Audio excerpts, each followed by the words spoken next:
స్తోత్రమయా నా యేసయ్యా, గతకాలమంతా కాచితివే. Jesus prayer ministries యేసు ప్రార్థనా మందిరంలో ఉన్న స్త్రీలు కొన్ని పాటలు పాడి దేవుని నామాన్ని మహిమపరుస్తారు. వినండి, ఆత్మీయంగా బలపడండి. దేవుడు మిమ్మల్ని దీవించునుగాక. ఆమేన్.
దేవునికి మహిమ కలుగునుగాక.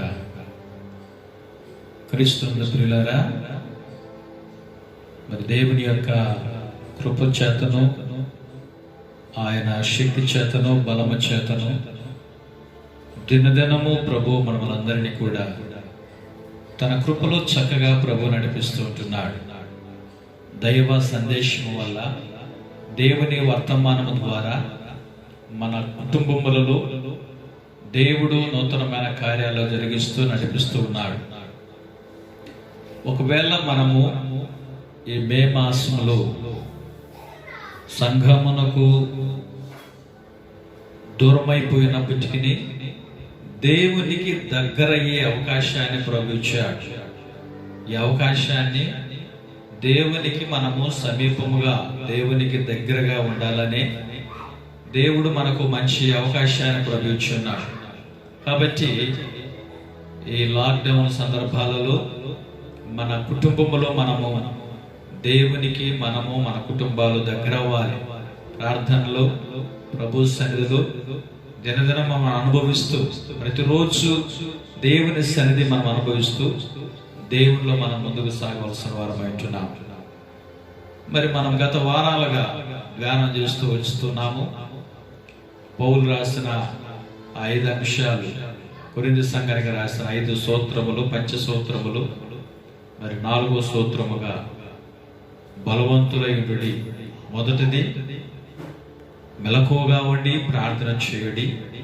రెండవది విశ్వాసమందు నిలకడగా ఉండుడి. 3వ అంశము పౌరుషము గలవారైనడి. 4వ అంశము బలవంతులై ఉండుడి. ఇదనాన మనము బలవంతులై ఉండుడి. బలహీనులు బలవంతుల వాళ్ళన్నదే దేవుని సంకల్పం. చాలా మంది చూడటానికి బలహీనంగా కనబడుతూ ఉంటారు, శారీరకంగా మరి చాలా సన్నగా తగ్గిపోయిన స్థితిలో చాలా మరి ఎలాగుంటారంటే చిక్కిపోయిన వాళ్ళుగా కనబడుతూ ఉంటారు. మరి చాలా బలహీనంగా కనబడుతూ ఉంటారు. బైబిల్లో ఒక చక్కటి మాట ఉంది, బలవంతులు నారపించువలే ఉందరంట. బలవంతులు నారపించువలే ఉందరు. మరి శారీరకంగా ఒకవేళ గొల్లియాతులాగా 6 మోజాలు ఎత్తగలిగిన గొల్లియాతు ఎత్తు, లావు, ఇవన్నీ శారీరకంగా కొంతమంది ఉంటారు. కానీ ఆత్మీయమైన బలం, శారీరకమైన బలాన్ని గురించి ఇక్కడ రాయబడడం లేదు. ఆత్మీయముగా బలవంతులై ఉండాలని దేవుని వాక్యం ద్వారా మనం హెచ్చరిస్తుంటున్నాడు. బలవంతులై ఉండాలి. మనం దేని కొరకు, ఏ రీతిగా మనము బలవంతులై ఉండాలి, శారీరకంగా మనం చెప్పడం లేదు, ఆత్మీయంగా ఈరోజు మనం ధ్యానం చేయబోతుంటున్నాం. మనం ఎందుకు బలవంతులై ఉండాలని ప్రభు మనం హెచ్చరిస్తున్నాడు. మనం ఎందుకు, ఏ రీతి అయినా బలము కలిగిన వారమై ఉండాలా, ఏ విధంగా బలవంతులుగా ఉండాలా. పరిశుద్ధ గ్రంథములో మనం చూస్తుంటున్నప్పుడు మనం చదువుకుంటున్నాం, ప్రతి వారం ధ్యానం చేస్తుంటున్నాం. ఆ మొదటి కొరింథీ రాసిన పత్రిక 16వ అధ్యాయము 13వ వచనాన్ని మనం ధ్యానం చేస్తూ వస్తున్నాము. ఈ రోజు కూడా ఈ అంశాన్ని బట్టి మనము ధ్యానం చేయబోతుంటున్నాం. బలవంతులై ఉండాలి, ప్రభువులో మనం బలవంతులై ఉండాలి. పౌలు ఎఫెసీయులకు రాసిన పత్రికలో రాస్తూ ఒక మాట అంటాడు. ఎఫెసీయులకు రాసిన పత్రిక 6వ అధ్యాయము 10వ వచనములో ఏమంటాడంటే, తుదకు ప్రభు యొక్క మహాశక్తిని బట్టి ఆయన యందు బలవంతులై ఉండుడి. ఎఫెసీయులకు రాసిన పత్రిక 6వ అధ్యాయము 10వ వచనం. తుదకు ప్రభు యొక్క మహాశక్తిని బట్టి. శారీరకమైన శక్తిని గురించి ఇక్కడ రాయబడలేదు, శారీరకంగా బలవంతుల గురించి ఇక్కడ రాయబడలేదు. ప్రభు శక్తి ద్వారా బలవంతులై ఉండాలి. తుదకు ప్రభు యొక్క మహాశక్తిని బట్టి ఆయన యందు బలవంతులై ఉండుడి. ఎందుకో ప్రియులారా, యేసు ప్రభు వారు బలవంతుడైన దేవుడు. యెషయా గ్రంథం 9వ అధ్యాయం 6వ వచనం చెప్పబడినట్లుగా బలవంతుడైన దేవుడు మన దేవుడు. అపవాదిని, శారీరక క్రియలు, ప్రకృతిలో ఉండే ప్రతి శారీరకమైన వాటిని అన్నింటిని జయించిన బలవంతుడైన దేవుడు యేసయ్య. కాబట్టి ఈ లోకంలో వచ్చి మనము కూడా ప్రతి విధమైన ప్రకృతిలో ఉండే లేక మన అంతరంగ జీవితానికి, పరిశుద్ధమైన జీవితానికి, ఆత్మీయమైన జీవితానికి మరి బలహీనతలు తీసుకొచ్చి ఏ కార్యం మన ఎదిరించి జయాన్ని పొందుకోవటానికి ప్రభు శక్తి మనకు అవసరమై ఉంది. దేవుని శక్తి మనకు లేకపోయినట్లయితే పాపాన్ని జయించలేం, శరీరాశను జయించలేం, నేత్రాశను జయించలేం. శారీరకమైన కార్యాలు మార్క్స్ సువార్త 7వ అధ్యాయం 21వ వచనములో శారీరకమైన కార్యాలు చాలా ఉన్నాయి. గలతీ రాసిన పత్రిక 5వ అధ్యాయంలో కూడా మనం చూస్తాం. గలతీ రాసిన పత్రిక 5వ అధ్యాయములో మరి శరీర కార్యములు స్పష్టమైనవని అంటాడు అక్కడ పౌలు. గలతీ రాసిన పత్రిక 5వ అధ్యాయము 19వ వచనములో శరీర కార్యములు స్పష్టమైనవి. అవేవనగా చారవత్వము, అపవిత్రత, కామకత్వము, విగ్రహారాధన, అభిచారము, ద్వేషములు, కలహము, మత్సరములు, క్రోధములు, కక్షలు, భేదములు, విమతములు, అసూయలు, మత్తతులు, అల్లరితో కూడిన ఆటపాటలు మొదలైనవి. వీటన్నింటి గురించి మునుపు చెప్పిన ప్రకారము ఇట్టి వాటిని చేయవారు దేవుని రాజ్యమును స్వతంత్రించుకొనరని మీతో స్పష్టంగా చెప్పొచ్చున్నాను. ఇవన్నీ కూడా శరీరానుసారమైన కార్యాలు. ఇవి జయించడానికి మన శారీరకమైన బలము చాలదు, వాటి వల్ల మనం జయించలేము. వీటిని మనం జయించాలంటే ప్రభు శక్తి మనకు అవసరము, దైవ శక్తి మనకు అవసరము. దేవుడిచ్చే శక్తిని మనము పొందుకున్నట్లయితే వీటి మీద మనము జయాన్ని పొందుకోగలుగుతాం. మనము జయించాలంటే పాపాన్ని మనము జయించలేము, కానీ మనకు దేవుడిచ్చే శక్తి వలన ఈ శరీరానుసారమైన కార్యాలన్నీ మనము జయించగలుగుతుంటాం. అందుకే పౌలు రాస్తున్నాడు, తుదకు మహాశక్తిని బట్టి, తుదకు ప్రభు యొక్క మహాశక్తిని బట్టి ఆయన యందు బలవంతులై ఉండుడి. దేవుడిచ్చే శక్తి వలన మాత్రమే మనం వీటిని జయించగలుగుతాం. లేకపోతే మనం వాటిని జయించలేమండి. వాటిని మనం జయించడానికి మనకు ఏం అవసరమైందంటే దేవుని శక్తి మనకు కావాలి, దేవుడిచ్చే బలము మనకు కావాలి, దేవుడిచ్చే అభిషేకము, దేవుని ఆత్మ మనకు కావాలి. అపోస్తుల కార్యములో మనం చూసినప్పుడు అపోస్తుల కార్యము 1వ అధ్యాయము 8వ వచనములో స్పష్టంగా యేసు ప్రభు వారు అపోస్తులకు ఒక వాక్యాన్ని జ్ఞాపకం చేస్తుంటున్నాడు.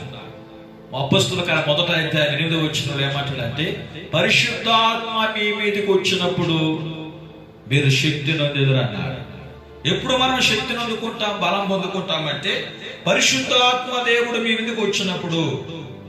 1వ అధ్యాయం 8వ వచనం రాయబడి ఉంది, అయినను పరిశుద్ధాత్మ మీ మీదకి వచ్చినప్పుడు మీరు శక్తి నొందుదురు అన్నాడు. అక్కడ దేవుని శక్తి, ఇది దేవుడిచ్చే బలము, దేవుడిచ్చే శక్తి. ఆ శక్తి కొరకు దేవుని సముఖములో మనం కనిపెట్టుకుని ఉండాలి. దేవుని సముఖములో మనం కనిపెట్టుకున్నట్లయితే నిశ్చయముగా పెంతుకొస్తు పండుగ నాడు మేడగదిలో కూడి ఉన్న 120 మంది మీదకి దిగి వచ్చిన పరిశుద్ధాత్మ అభిషేకము నీ మీదికి దేవుడు పంపిస్తాడు. పరిశుద్ధాత్మ దేవుడు నీలో సంచరిస్తూ ఉంటాడు. నువ్వు దేవుని సముఖములో కనిపెట్టుకుంటే, దేవుని సందులో కనిపెట్టుకుంటే పరిశుద్ధాత్మ శక్తిని నువ్వు పొందుకుంటావు. అనేకులు ఆ పరిశుద్ధాత్మ శక్తి లేక పాపము దగ్గర, లోకానుసారమైన శరీర కార్యాల దగ్గర ఓడిపోయి పతనమైపోయి దేవునికి దూరం అయిపోయిన వారు అనేకులు ఉన్నారు. దైవశక్తి ఉన్నవారు ఎన్ని సంవత్సరములైనా, ఎన్ని దినాలైనా పాపము దగ్గర ఓడిపోరండి. దైవము చిత్తమునకు నమ్మకమైన వారిగా, దేవుడు నమ్మదగిన వాడు, ఆయన ఎదుట నమ్మకమైన వారిగా మనం జీవించగలుగుతూ ఉంటాం. ఇలాగ నమ్మకమైన వ్యక్తులుగా మనం దేవుని కొరకు జీవించాలంటే దైవ శక్తి మనకు అవసరము. దేవుని శక్తి లేకపోతే మనం భూమి మీద ఏమీ చేయలేము.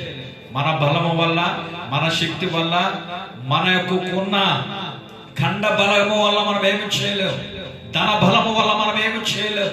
జన బలము వల్ల మనం ఏమి చేయలేము.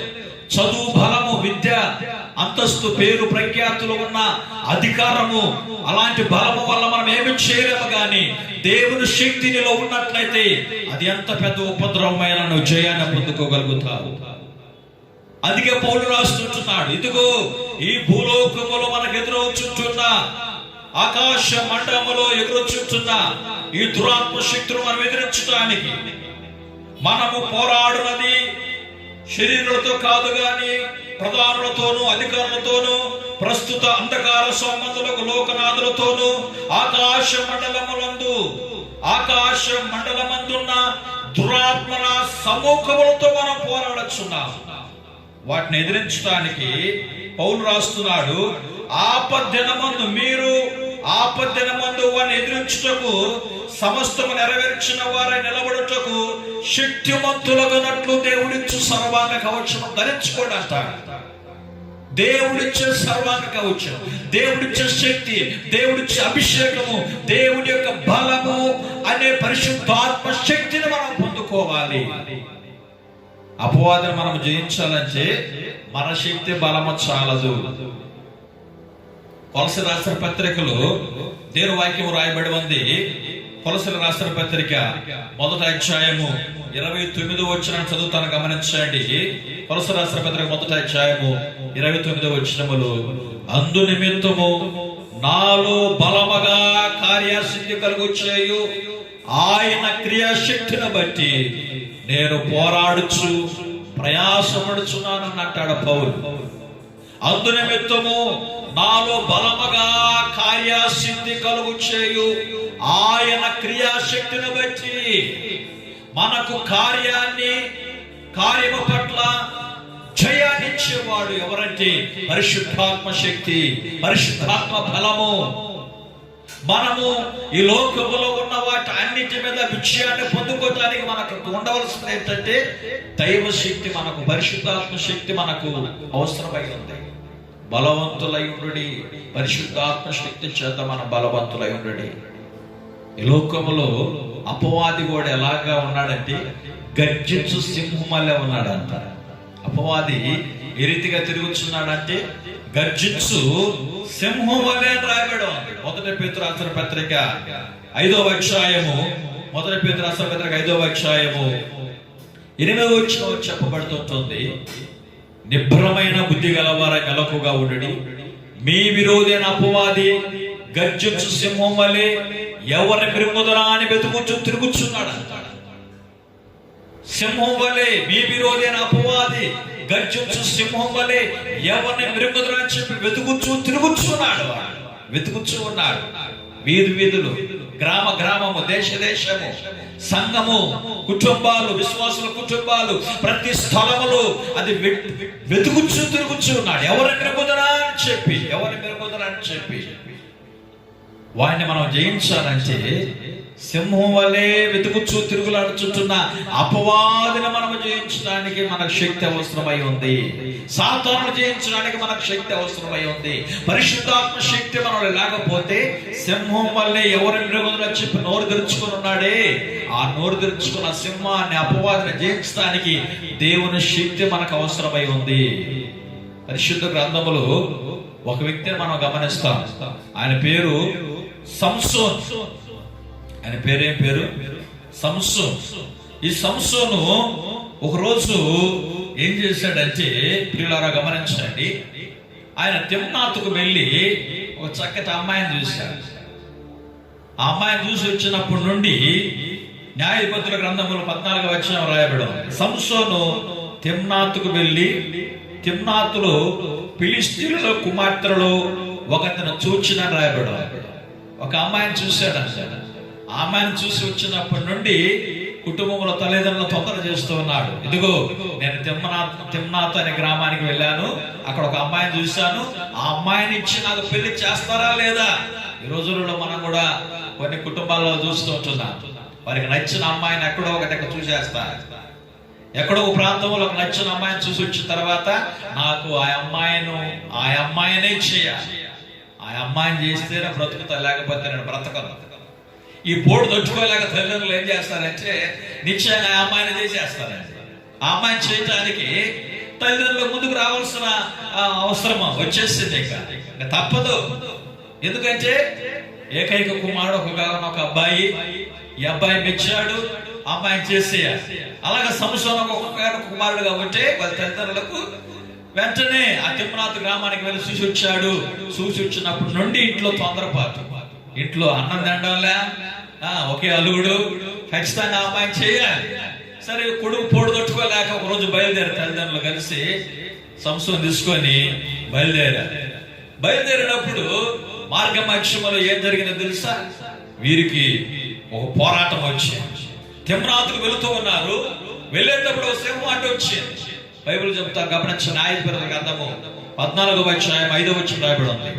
అప్పుడు సంసోను తన తల్లిదండ్రులతో కూడా తిమ్నాతుకు పోయి తిమ్నాతు ద్రాక్ష తోటల వరకు వచ్చినప్పుడు కొదమ సింహము అతని ఎదుటకు బొబ్బురించుచూ వచ్చిందంట. సింహం ఎదురొచ్చింది.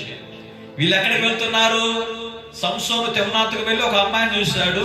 ఇప్పుడు ఆ అమ్మాయిని ఇచ్చి పెళ్లి చేయమని తల్లిదండ్రులు ఒకే గోజాడుతూ ఉంటే తల్లిదండ్రులు కూడా కలిసి ఆ అమ్మాయిని చూడటానికి వెళుతూ ఉంటే ఇప్పుడు అడ్డు ఏమొచ్చింది తెలుసా? సింహం వచ్చింది. తల్లిదండ్రులు కూడా కలిసి వెళ్తూ ఉంటే సింహం వచ్చింది. అయితే సింహం వస్తే సంసోను దేవుని బలము పొందుకున్న వాడిగా మనం చూస్తుంటున్నాం. ఆ సింహాన్ని ఎదిరించడానికి ఇప్పుడు ఎవరు కావాలి? ఎవరికో శక్తి లేదు. ఎప్పుడైతే సంసోనును దేవుని ఆత్మ ప్రేరేపించిందో 6వ వచనంలో చెప్పబడి ఉంది, యెహోవా ఆత్మ అతనిని ప్రేరేపింపగా అతని చేతులు ఏమీ లేకపోయినను సింహాన్ని జయించడానికి, సింహం యొక్క నోటిని చీల్చడానికి సంసోను బలము కాదు, సంసోనును దేవుని ఆత్మ ప్రేరేపించింది. అంటే ప్రియులారా బాగా గమనించండి, సంసోనులో శారీరకమైన బలము వల్ల సింహము నోరును చేర్చలేదు. కానీ ఎప్పుడైతే దేవుని ఆత్మ సంసోను ప్రేరేపించిందో, దేవుని ఆత్మ సంసోను మీదకి వచ్చిందో, ఎప్పుడైతే సంసోను మీద దేవుని ఆత్మ ప్రేరేపించిందో వెంటనే సింహాన్ని పట్టుకొని దాని నోటిని చీల్చేశాడంట. దానికి స్తోత్రాలు. ఈరోజు అపవాది కూడా గర్జించే సింహం వల్లే ఎవరిని బ్రహ్మదని చెప్పి తిరుగులాడుతున్నాడే. ఆ సింహాన్ని జయించడానికి దేవుని శక్తి అవసరం. దేవుడి ఆత్మ నీలో ఉంటే సింహమును చేర్చగలిగిన బలాన్ని దేవుడు నీకు అనుగ్రహిస్తాడు. సాతాను యొక్క సింహాసాన్ని పడగొట్టడానికి, సాతాను యొక్క బలాన్ని చితకదొక్కటానికి దేవుడు దానిని కాళ్ళ కింద అణిచివేసే శక్తిని ప్రభునికి అనుగ్రహిస్తాడు. ఎప్పుడు తెలుసా? పరిశుద్ధాత్మ అభిషేకాన్ని పొందుకున్నప్పుడు, దేవుని శక్తిని పొందుకున్నప్పుడు, దేవుని యొక్క బలాలను పొందుకున్నప్పుడు, దేవుడిచ్చే ఆ శక్తిని నువ్వు అనుభవించినప్పుడు అది ఎలాంటి సింహమైనా, అది ఎలాంటి ఉపద్రవమైనా, ఎంత పెద్ద తుఫానైనా, ఎంత పెద్ద పోరాటమైనా, ఎంత పెద్ద అడ్డు వచ్చినా నిన్ను ఎవరు ఆపలేరు. తిమ్నాతుకు వెళుతుంటున్న సంసోనును అతని తల్లిదండ్రులను సింహము ఎదిరించి అది నిలబెట్టి వారిని భయపెట్టాలని వస్తే దేవుని ఆత్మ సంసోనును ప్రేరేపించింది కాబట్టి సంసోను సింహాలను పట్టుకొని దాన్ని చీల్చివేశాడంట. దేనికి స్తోత్రాలు, హల్లెలూయా. అందుకే దేవుని వాక్యం చెప్పబడుతుంటుంది. 1 తిమోతి రాసిన పత్రిక 2వ అధ్యాయం 1వ వచనం అంటాడు, నా కుమారుడా క్రీస్తు యేసునందున్న కృప చేత బలవంతుడవు కమ్ము. ఈ లోకములో నువ్వు జీవించిన దినాలు అపవాది కూడా సింహం వల్ల ఎక్కడో ఒక చోట నీకు ఎదురవుతూనే ఉంటాడు. వాడిని నువ్వు జయించాలంటే, వాడి యొక్క క్రియలను నువ్వు జయించాలంటే దేవుని శక్తి నువ్వు పొందుకోవాలి. ఎవరి కాలంలో ఉంటున్న దేవుని బిడ్డలారా, తిమోతితో ప్రభు మాట్లాడుతున్నాడు. ఓ యవన కాలంలో ఉన్న తిమోతి, ఓ తిమోతి నా కుమారుడా, క్రీస్తు యేసునందు నీవు బలవంతుడవు కమ్ము. క్రీస్తు యేసునందు కృప చేత బలవంతుడవు కమ్ము. ఈరోజు అనేక మంది యవనస్తులు, యవనరాళ్ళు దేవుని శక్తి, దేవుని బలము, అభిషేకము, పరిశుద్ధాత్మ అభిషేకము లేకపోవడం వల్ల పాపానికి పతనమైపోయి తల్లిదండ్రులకు, సంఘానికి, సమాజానికి, దేవునికి అవమానకరంగా వారి జీవితాలు జీవిస్తూ ఉంటున్నారు. పాపం మీద జయాన్ని పొందుకోలేకపోతున్నారు, పాపాన్ని జయించలేకపోతుంటున్నారు, శరీరేచ్ఛలను జయించలేకపోతుంటున్నారు, అపవాది కుతంత్రాలను జయించలేకపోతున్నారు. కారణము పరిశుద్ధాత్మ శక్తి లేదు కాబట్టి, పరిశుద్ధాత్మ అభిషేకం లేదు కాబట్టి. ఎప్పుడైతే సంసోను మీదకి దేవుని ఆత్మ ప్రేరేపించబడిందో సింహం యొక్క నోటిని చీల్చివేశాడు. దేనికి స్తోత్రాలు, హల్లెలూయా. అందుకే తిమోతితో కూడా హెచ్చరిస్తున్నాడు. ఎవరి కాలంలో ఉన్న తిమోతితో దేవుని వాక్యం హెచ్చరిస్తుంది. నా కుమారుడా తిమోతి, నా కుమారుడా, క్రీస్తు యేసునందు కృపచేత బలవంతుడవు కమ్ము. దేవుని కృపచేత బలవంతుడవు కమ్ము. ఒక మాట చక్కగా రాయబడి ఉంది. 2 తిమోతి రాసిన పత్రిక, తిమోతి రాసిన 2వ పత్రిక 4వ అధ్యాయము 17వ వచనం ఒక మాట చక్కగా ఉంది, గమనించండి.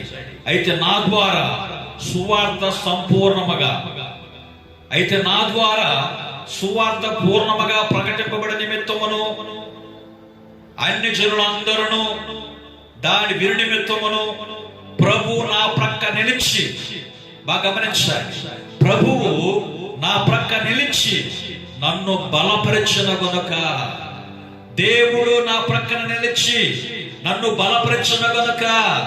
ఈ వాక్యం వింటున్న దేవుని బిడ్డలారా, ప్రభువు నీ పక్షంగా నిలిచి బలపరుస్తాడు. ప్రభువులో నువ్వు విశ్వాసంగా నిలబెడితే, ప్రభు కొరకు ఎదురు చూస్తే, దేవుని సముఖములు, ఉపవాసములు, ప్రార్థనలు నువ్వు కనిపెట్టుకొని ఉంటే, ప్రభువు నీ పక్షంగా నీ ప్రక్కన నిలిచి యెహోవా కొరకు ఎదురు చూచు వారు నూతన బలము పొందుకుందరని చెప్పి వాక్యాన్ని మనం చూస్తుంటున్నాం.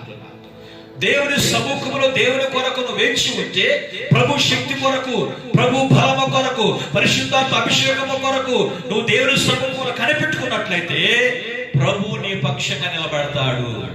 ఇక్కడ తిమోతి అంటున్నాడు, ప్రభువు నా ప్రక్క నిలిచి నన్ను బలపరిచిన గనుక నేను సింహము నోట నుండి తప్పింపబడితేనే అంటున్నాడు. దేనికి స్తోత్రాలు, హల్లెలూయా.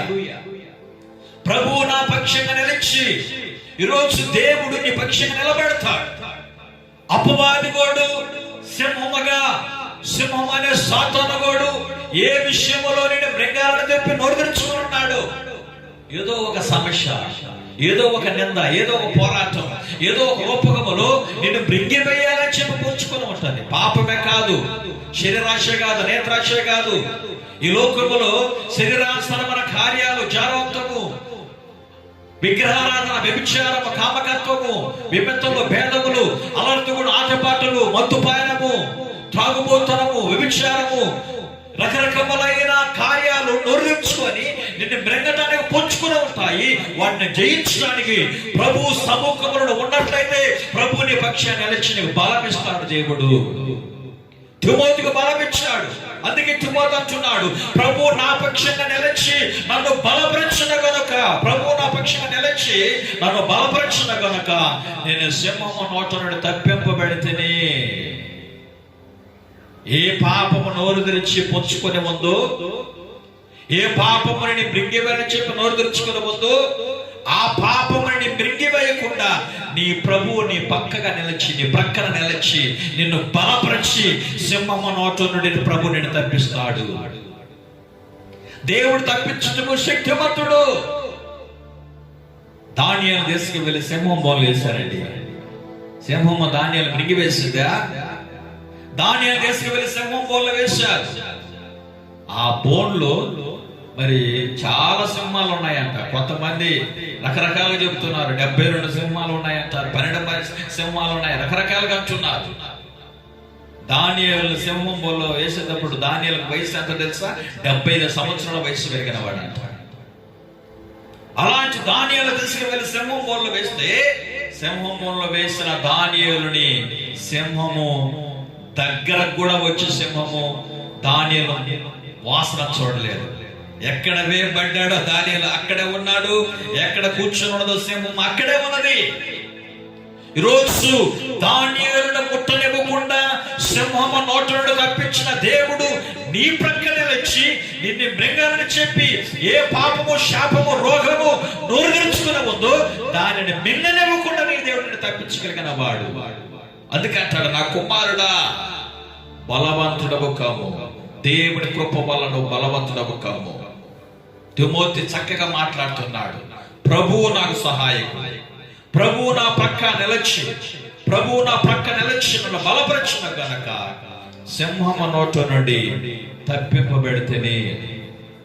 సంసోను కూడా ఆ సింహాన్ని చీల్చివేయటానికి బలం ఎక్కడి నుంచి వచ్చిందంటే దేవుని ఆత్మ సంసోను మీదకి దిగి వచ్చినందు వలన దైవ శక్తి వల్ల సింహము నోటిని చీల్చివేశాడు. ఈరోజు పరిశుద్ధాత్మ శక్తి వల్ల నీ ఎదుటకు వచ్చే ఏ పాపమైనా, నీ ఎదుటకు వచ్చి ఏ శాపమైనా, ఏ రోగమైనా, ఏ తెగులైనా దాన్ని నువ్వు చీల్చివేసే శక్తిని ప్రభు నీకు అనుగ్రహిస్తాడు. ఈ వాక్యాన్ని వింటున్న దేవుడు నిన్ను బలపరచునగా, తిమోతిని బలపరిచిన దేవుడు, తిమోతిని బలపరిచి సింహము నోటు నుండి తప్పించిన దేవుడు ఈ కడవరి దినాలను, దుర్దినములలో, అపాయకరమైన దినములలో ఎవరిని మృగంగా చెప్పి వెతుకులాడుచు తిరుగులాడుతుంటున్న ఆ సింహము నోట మనల్ని పడనివ్వకుండా మన దేవుడు మనల్ని కాపాడటానికి శక్తిమంతుడై ఉన్నాడు. శక్తిమంతుడై ఉన్నాడు. భయపడవు, దిగులు పడవు. ప్రభువు నీ ప్రక్కన నిలబడి ఉన్నాడు. దీనికి స్తోత్రాలు. హల్లెలూయా. అందుకే ప్రభు పౌలు రాస్తున్నాడు ఫిలిప్పీలకు రాస్తున్న పత్రిక 4వ అధ్యాయంలో మనం చూసినట్లయితే, ఫిలిప్పీలకు రాస్తున్న పత్రిక 4వ అధ్యాయము 13వ వచనంలో చక్కగా మాట్లాడబడింది. నన్ను బలపరచువాని యందు నేను సమస్తము చేయగలను. నన్ను బలపరచువాని యందే నేను సమస్తము చేయగలను అంటాడు పౌలు. దేవుడు మనల్ని బలపరిచేవాడు. నువ్వెప్పుడు బలహీనుడు అనుకుంటున్నావో అప్పుడే నీ దేవుడని యెహోవా నిన్ను బలపరిచేవాడు. చాలా మంది అనుకుంటారు, నేను బలహీనుడను, నేను చదువు లేని వాడను, నేను పనికి లేని వాడను, నేను దేని పనికి రాని వాడని చెప్పి తను బలహీనపరుచుకుంటుంటారు. దేవుడు అంటున్నాడు, నీ బలహీనతలలో దేవుని కృప నిన్ను బలపరుస్తూ ఉంటుంది. పౌలు అంటాడు, నన్ను బలపరచువాలని బట్టి మన దేవుడు మనల్ని బలపరిచేవాడు. నువ్వు బలహీనుడు మాత్రమే కాదు, సంసోను బలహీనుడు కాదు. దేవుని ఆత్మ సంసోను మీదకి దిగి వచ్చిన వెంటనే బలవంతుడయ్యాడు. ఫిలిష్తీయులను కూడా జయించడానికి దేవుడు సంసోనుకు బలం ఇచ్చాడు. శత్రువును జయించడానికి దేవుడు బలం ఇచ్చాడు. ఇశ్రాయేలీయుల మీద ఫిలిష్తీయులు అధికారం చెల్లిస్తున్నారు. ఎక్కడైనా ఇశ్రాయేలీయులు ఇతరుల పరిపాలన చేశారు. అయితే ఇక్కడ చదువుతున్న వాక్య భాగాలు మనం చూస్తే ఫిలిష్తీయులను ఇశ్రాయేలును పరిపాలన చేశారు. విగ్రహారాధికులు దేవుని జనాంగం అని ఇశ్రాయేలు పరిపాలన చేస్తూ ఉన్నారు. కొన్ని సందర్భాలలో సాతానుకు దేవుడు అవకాశాలు ఇస్తాడు, మనకు బుద్ధి చెప్పడానికి, మనకు నేర్పించడానికి, మనల్ని సక్రమైన పద్ధతిలో నిలబెట్టడానికి. కొన్ని సందర్భాలలో సాతానుకు దేవుడు అధికారం ఇస్తాడు, అవకాశాన్ని ఇస్తాడు. ఆరోపకరంగా ఇశ్రాయేలుకు దేవుడు ఇక్కడ బుద్ధి చెప్పడానికి ఫిలిష్తీయులకు అవకాశం ఇచ్చాడు. కొన్ని రోజులు ఫిలిష్తీయులు ఇశ్రాయేలు పరిపాలన చేశారు. అయినా సంసోను వల్ల మరలా ఇశ్రాయేలు పక్షంగా దేవుడు జయం ఇచ్చాడు. దానికి స్తోత్రాలు. హల్లెలూయా. ఈరోజు నీ పక్షంగా కొన్ని దినాలు ఒకవేళ సమస్యలు, పోరాటాలు ఎదురయ్యడం వచ్చేమో, ఈరోజు ప్రభు నీ పక్షంగా నిలబడి నీవు జయమిచ్చేవాడు. బలమిచ్చిన దేవుడు జయమిస్తాడు. జయమిచ్చిన దేవుడు అంతవరకు ప్రభుని నడిపిస్తాడు. అందుకే పౌలు అంటాడు, నన్ను బలపరచువాని యందు నేను సమస్తము చేయగలను.